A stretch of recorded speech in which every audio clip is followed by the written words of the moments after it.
செந்தில் பாலாஜி அவர்களும் நேரு அவர்களும் அவங்க துறையில அவங்க அமைச்சர்களா இருக்கும் பொழுது எவ்வளவு தொகை முறைகேடு பண்ணியிருக்காங்க. அது எப்படிப்பட்ட முறையிலலாம் முறைகேடு நடந்ததா குற்றம் சாட்டப்பட்டுள்ளது. இது திமுக அரசுல உள்ளவரையும் ஏன் வழக்கு பதிவு செய்யல? இது காரணம் என்ன? அதாவது செந்தில் பாலாஜி அவர்களுடைய வழக்குக்கும் நேரு அவருடைய வழக்குக்கும் என்ன வித்தியாசம் அப்படிங்கிறதான் இந்த பதிவுகளை பார்க்க போறோம். வாங்க வீடியோக்குள்ள போகலாம். டெண்டர் விடுறதுல இருந்து எவ்வளவு முறைகேடு நடந்திருக்கு, மின்மாற்றிய டெண்டர் கொடுப்பாங்க, அந்த விவகாரத்துல எவ்வளவு கோடிக்கணக்கான அமௌண்ட் முறைகேடு செந்தில் பாலாஜி அவர்கள் பண்ணியிருக்காங்க அப்படிங்கிறது வழக்கு பதிவு பண்ணியிருக்காங்க. அதே மாதிரி நேரு அப்படிதான். நம்ம நிறைய விஷயங்களை படத்துல பார்க்கலாம். இந்த ஹவாலா பணங்கள்லாம் எப்படி மாற்றப்படுது, அது மாதிரி விஷயங்கள் நேரு அவர்களுடைய விஷயத்துல நடந்துகிட்டு இருக்கு. இதை வெளிச்சத்துக்கு கொண்டு வந்திருக்காங்க தமிழக வெற்றி கழக அரசு.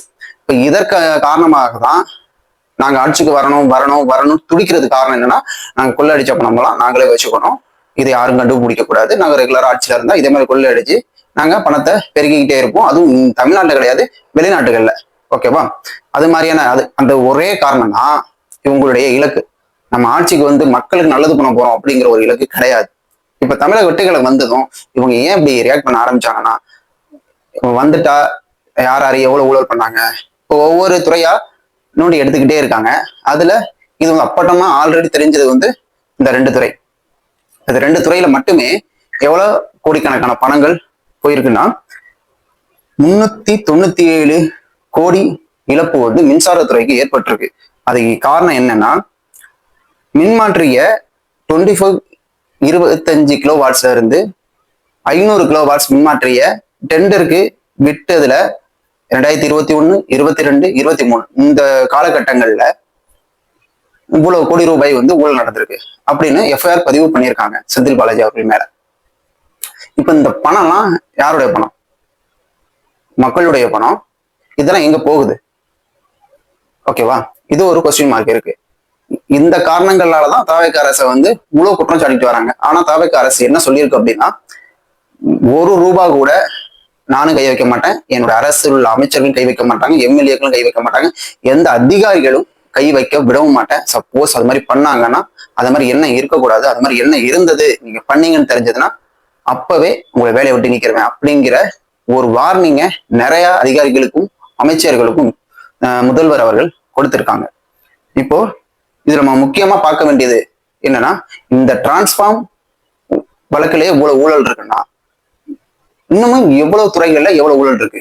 அப்போ 1 மாதங்கள்லயே இவ்வளவு விஷயங்கள் அவங்க பண்ணியிருக்காங்க அப்படின்னா, நிர்வாகத்துறையில தாவேக்கா அரசு மேல நம்ம எந்த குற்றச்சாட்டுமே வைக்க முடியாது. அந்த அளவுக்கு பக்காவா பண்ணிக்கிட்டு இருக்காங்க. ஆனா சட்ட ஒழுங்குல ஆல்ரெடி இருந்தது, கொஞ்சம் டைம் எடுக்கும் அதை கட்டுப்படுத்துறதுக்கான விஷயங்கள் இப்போ ரீசெண்டா ஆரம்பிச்சாங்க. பெண்கள் சிறப்பு அதிரடிப்படை அவங்க உள்ள வந்திருக்காங்க, நிறைய இடங்கள்ல ஆக்டிவாகவும் இருக்காங்க. அது ஒரு நல்ல முன்னெடுப்பும் கூட. நிறைய தலைவர்களும் அதை பாராட்டியிருக்காங்க. இப்போ சட்ட ஒழுங்கு சம்பந்தமா அது மாதிரி விஷயங்கள் போயிட்டு இருக்கும் பொழுது இது நாங்களும் பண்ண மாட்டோம், ஆல்ரெடி பண்ணவங்களை தண்டனைக்குரிய விஷயமா காமிச்சு மக்கள் முன்னாடி நிறுத்தணும் அப்படிங்கிற ஒரு விஷயத்த கொண்டு போயிட்டு இருக்காங்க. இப்போ இது செந்தில் பாலாஜியோட வழக்கு. அவர் மின்சாரத்துறையில இருக்கும் பொழுது இவ்வளவு ஊழல் பண்ணியிருக்காரு. இப்போ நம்ம நேரு அவர்களுக்கு நேரு அவருடைய வழக்குல நகராட்சி நிர்வாகத்துறை அமைச்சர் அவர் இருந்தாரு. அப்போ நகராட்சி நிர்வாகத்துறையில உதவி பொறியாளர், இளநிலை பொறியாளர், நகர திட்ட அலுவலர்கள், இந்த பொசிஷனுக்கெல்லாம் நம்ம ஆள் எடுப்போம் பாத்தீங்களா, அதுல ஊழல் நடந்திருக்கு. எப்படின்னா 2538 இடங்களுக்கு நேரு லஞ்சம் வாங்கினதா புகார் அளிக்கப்பட்டு அவர் மேல வழக்கும் பதிவு செய்யப்பட்டிருக்காங்க. இந்த வழக்கு பதிவு செஞ்சது திமுக ஆட்சியிலேயே வழக்கு பதிவு செய்யுங்கன்னு சொல்லிட்டு ஆர்டர் வந்துருச்சு. ஆனா அவங்க வழக்கு பதிவு பண்ணல. இப்போ தாவேக்கா அரசு வழக்கு பதிவு பண்ணி இதுல ஒரு மாஸ்டர் ஸ்ட்ரோக் நம்ம என்னன்னு பார்த்தோம்னா, தாவேக்கா அரசு பண்ணது IPS அருண் அவர்கள் திமுகவுக்கு ஆதரவா இருக்காருன்னு சொல்லிட்டு நிறைய பிரச்சனைகளை கொடுத்ததான் சொல்லிட்டு சவுக்கு சங்கர் அவர்கள் தமிழக வெற்றி கழகம் சார்பாகவும் அவர் மேல் குற்றம் சாட்டு வைக்கப்பட்டுள்ளது. அதாவது கடந்த திமுக அரசுல. ஆனா அவரையே தூக்கி இந்த லஞ்சம் வாங்குற டிபார்ட்மெண்ட்ல, வருமான ஏய்ப்பு பண்ற டிபார்ட்மெண்ட்ல, அந்த இடத்துல IPS அதிகாரி அருண் அவர்களை நியமிச்சு நீங்க இதை விசாரணைக்கு எடுங்க, உங்களுக்கு எஃப்ஐஆர் ஃபைல் பண்ணுங்க அவங்க மேல அப்படிங்கிற ஒரு விஷயத்த விஜய் அவர்கள் அதில் தள்ளி விட்டுருக்காங்க. இதுல பிளான் இல்லாம அவங்க செய்யல. ஏன்னா இன்னொரு விஷயம் கூட இருக்கலாம். யார் யார் என்ன பண்ணாங்கன்னு இவருக்கு தெரியும் அப்படிங்கிற ஒரு விஷயமா கூட இருக்கலாம்ல அவர் அதை போட்டதுக்கு. இதுக்கு எதிர்ப்புகள் இருந்தது. சவுக் சங்கர் அவர்கள் வந்து விஜய் அவர்கள் மேல எதிர்ப்பு தெரிவிச்சாங்க. ஏன்னா அவரை தூக்கி ஏன் அந்த டிபார்ட்மெண்ட்ல போடுறீங்க, அவர் மேலேயும் நிறைய வழக்குகள் இருக்கு, அவர் மேலேயுமே நிறைய குற்றச்சாட்டுகள் இருக்கு அப்படிங்கிற மாதிரியான விஷயங்களை சொன்னாரு. முதல்வர் அவர்கள் இதை மூவ் பண்ணிருக்கிறதுக்கு கண்டிப்பா காரணம் இருக்கும், நம்ம பொறுத்திருந்து அதை பார்க்கலாம். இப்போ நம்ம நேரு விஷயத்துக்குள்ள வருவோம். இப்போ வந்து 25 லட்சத்துல இருந்து 50 லட்சம் வரை ஒரு நபருக்குமே வாங்கியிருக்காங்க, நான் வேலை வாங்கி தரேன் அப்படின்னு சொல்லிட்டு ஒரு அப்ளிகேஷனுக்குமே 25 முதல் 50 லட்சம் வரையுமே அமௌண்ட் வாங்கியிருக்காங்க. இதுல முதல்வர் அவர் டைரக்டா அப்பாயின்மெண்ட் பண்ணது அப்ளிகேஷன் மூலமா கிட்டத்தட்ட 155 பேர் டைரக்டா அப்ளிகேஷன் மூலமா அப்பாயின்மெண்ட் பண்ணது. அப்போ இந்த பணங்கள் எல்லாம் டைரக்டா முதல்வர் ஆல்ரெடி இருந்த முதல்வர் அவர்களுக்கும் போனிச்சா, அந்த திமுக கட்சிக்கும் போனிச்சா, அப்ப அவர்கள் சம்பாதிச்சதுல ஒரு பர்சன்டேஜ் அங்கிட்டும் போனிச்சா, அதனாலதான் திமுக அரசு வந்து அவர் மேல வழக்கு பதிவு பண்ணலையா அப்படிங்கிற விஷயங்களை வந்து நிறைய ஊடகவியாளர்கள் எடுத்து பேசிக்கிட்டே இருக்காங்க. அதுல நம்மளும் ஒரு ஆள். அவ்வளவுதான். இப்போ இது பேசுற விதமா திமுக ஆட்சி இருந்ததுன்னு வச்சுங்களேன், இவ்வளவு விஷயங்கள் வெளியே வந்திருக்காது. கண்டிப்பா எப்படி வெளியே வந்திருக்கும், அவங்க போகும் போல அவங்களுடைய இயல்பான பாணிகள்ல இது மாதிரி லஞ்சம் லாவரியம் நிறைய விஷயங்களை அவங்க செஞ்சுக்கிட்டே இருப்பாங்க. நம்ம அப்படியே பார்த்துக்கிட்டே, நமக்கு தெரியாது, வெளியே வந்தா நமக்கு தெரியும். நம்ம என்ன போயிட்டு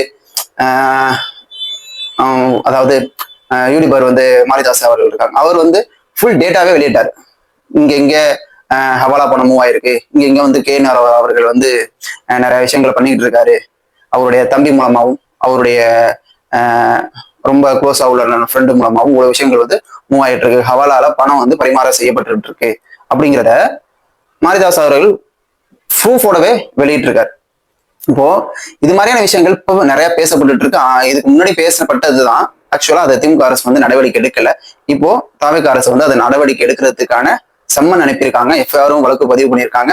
இது எந்த கட்டத்தை நோக்கி போக போகுது அப்படிங்கிறத இது நம்ம ஆக்சுவலா இப்ப பேசுறது குற்றச்சாட்டு அல்ல, நிரூபணம் ஆன டாக்குமெண்ட் எவிடன்ஸோட உள்ள விஷயங்கள் தான் நம்ம பேசலாம். இப்போ நம்ம யூகத்துல எந்த விஷயங்களும் நான் பேசல. ஓகேவா? இப்போ நேரு அவர்கள் அண்டு செந்தில் பாலாஜி அவர்கள் மேல இந்த வழக்கு பதிவு பண்ணது வந்து அவங்க கட்சிகளுக்கு பெரிய டிராபேக்கா அமையறதுக்கான வாய்ப்புகள் நிறைய இருக்கு. இப்போ நம்ம வந்து 1200 கோடி கிட்டத்தட்ட நேரு அவர்கள் ஊழல் பண்ணியிருக்கதா குற்றச்சாட்டு. செந்தில் பாலாஜி அவர்கள் 397 கோடி ஊழல் பண்ணியிருக்கதா அவர் மேல குற்றச்சாட்டு. இப்போ இவ்வளவு பணங்களை ஊழல் பண்ணிட்டு இவங்க எப்படி மக்கள் முன்னாடி திரும்ப ஓட்டு கேட்க போறாங்க, அந்த மக்களும் ஏற்றுக்கிட்டு அவங்களை வின் பண்ணவும் வைக்கிறாங்க. ஆக்சுவலா அவங்க 2 பேருமே அவங்க தொகுதியில வின் பண்ணியிருக்காங்க. அப்பனா அதற்கு காரணம் என்ன? மக்களுக்கு எல்லா விஷயமும் தெரிய வரல, அதுதான் உண்மை. இப்போ தெரிஞ்சிருச்சு. இப்ப இனிமேலுக்கு அவங்க அடுத்த எலெக்ஷன்ல அவங்க வின் பண்ண வாய்ப்பு இருக்கா, இல்ல ஆக்சுவலா அவங்க எம்எல்ஏக்கு நிப்பாங்களா அப்படிங்கிற ஒரு கொஸ்டின் மார்க்கும் வந்திருக்கு. நம்ம பொறுத்திருந்து பார்க்கலாம் தமிழக வெற்றி கழக அரசுடைய நிர்வாகம் எப்படி கொண்டு போறாங்க.